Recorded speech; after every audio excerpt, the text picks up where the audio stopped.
అని ఇది ప్రజల సొమ్ముకు సంబంధించిన తెలంగాణ ప్రజలకు సంబంధించిన లూటికి సంబంధించిందని దయచేసి గమనించాలి.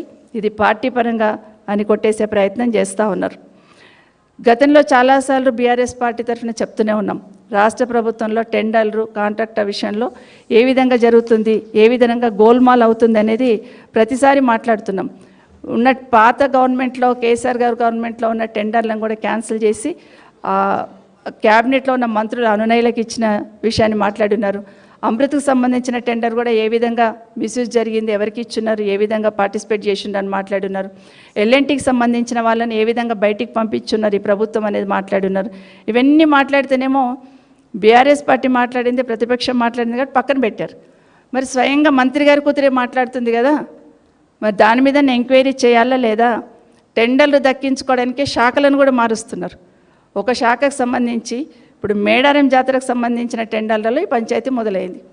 ఆ టెండర్లకు సంబంధించింది ఇమీడియట్గా మార్చి ఆర్ఎండ్బికి ఎందుకు మార్చారు? ఆర్ఎండ్బికి మార్చారంటేనే దీని వెనకాల ఏదో మతలబు ఉంది. అసలు సూర్యాపేట మైనింగ్ది ఎందుకు వచ్చింది? సూర్యాపేట మైనింగ్కి సంబంధించిన దోపిడీ ఎందుకు అక్కడ తేట తెల్లమవుతుందంటే అక్కడ కూడా ఆ కంపెనీకి సంబంధించి సిమెంట్ కంపెనీకి సంబంధించిన వాళ్ళకు డక్కన్ సిమెంట్ సంబంధించిన వాళ్ళకి వాటా అడుగుతున్నప్పుడు ముఖ్యమంత్రి గారికి ఎంత ఇస్తారో నాకు కూడా అంతే ఇవ్వాలని, మా మంత్రి కూడా అంతే ఇవ్వాలని వాళ్ళ ఓఎస్డీ గారు బెదిరించినట్టు బయట వార్తలు వింటున్నాం. మరి దీని గురించి మాత్రమే ఇవ్వనందుకే రాష్ట్ర పర్యావరణ శాఖకు సంబంధించిన ఒక నోటీస్ పంపించున్నారు 300 కోట్లకు సంబంధించి జరినామా అని. దాని మీద కూడా ఈ కంపెనీకి సంబంధించి 300 కోట్లకు సంబంధించిన జరినామా ఏదైతే విధించున్నారో ఆ వ్యవహారం మీద కూడా సమగ్రంగా విచారణ జరగాలి. అది వాస్తవమేనా? 300 కోట్ల కంపెనీ కట్టాల్సిందేనా? ఇవన్నీ కూడా విచారణ జరపాల్సిన అవసరం ఉంది. ఊరికే ఏదో ఒక రాత్రి అయిపోయింది ఎపిసోడ్ అంటే కాదు. మాట్లాడిన ప్రతి అంశం మీద ఈ ప్రభుత్వం సమాధానం చెప్పాలి.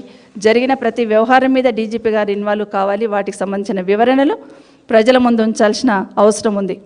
ఇంకొక మాట గౌరవ మంత్రి గారు కూతురు మాట్లాడుతూ ఒక మాట అన్నారు, మంచిర్యాలకు సంబంధించిన భూముల విషయంలో. మరి ప్రభుత్వం స్పందించాలా లేదా? భూముల విషయంలో ఈ విధంగా జరుగుతున్నప్పుడు, ఎందుకంటే ఇప్పుడే త్రిబుల్-ఆర్కి సంబంధించిన రోడ్ వేస్తున్న సందర్భంలో మీ వాళ్ళకి సంబంధించి అంటే పెద్ద పెద్ద వాళ్ళకి సంబంధించిన భూములని తప్పించడానికి చిన్న రైతుల ద్వారా రోడ్ తీసుకెళ్తున్న విషయం ప్రభుత్వం స్పందించదు.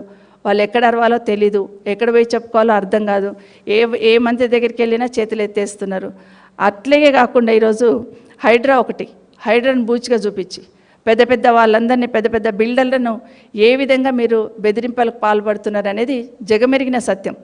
హైడ్రా బూచి చూపిస్తున్నారు, వాళ్ళు మీ దగ్గరికి వచ్చి కలవగానే వదిలేస్తున్నారు. కానీ పేదవాడిని మాత్రం లాగి పడేస్తున్న అంశాన్ని ఈ రాష్ట్ర ప్రజలందరూ కూడా గమనిస్తూ ఉన్నారు.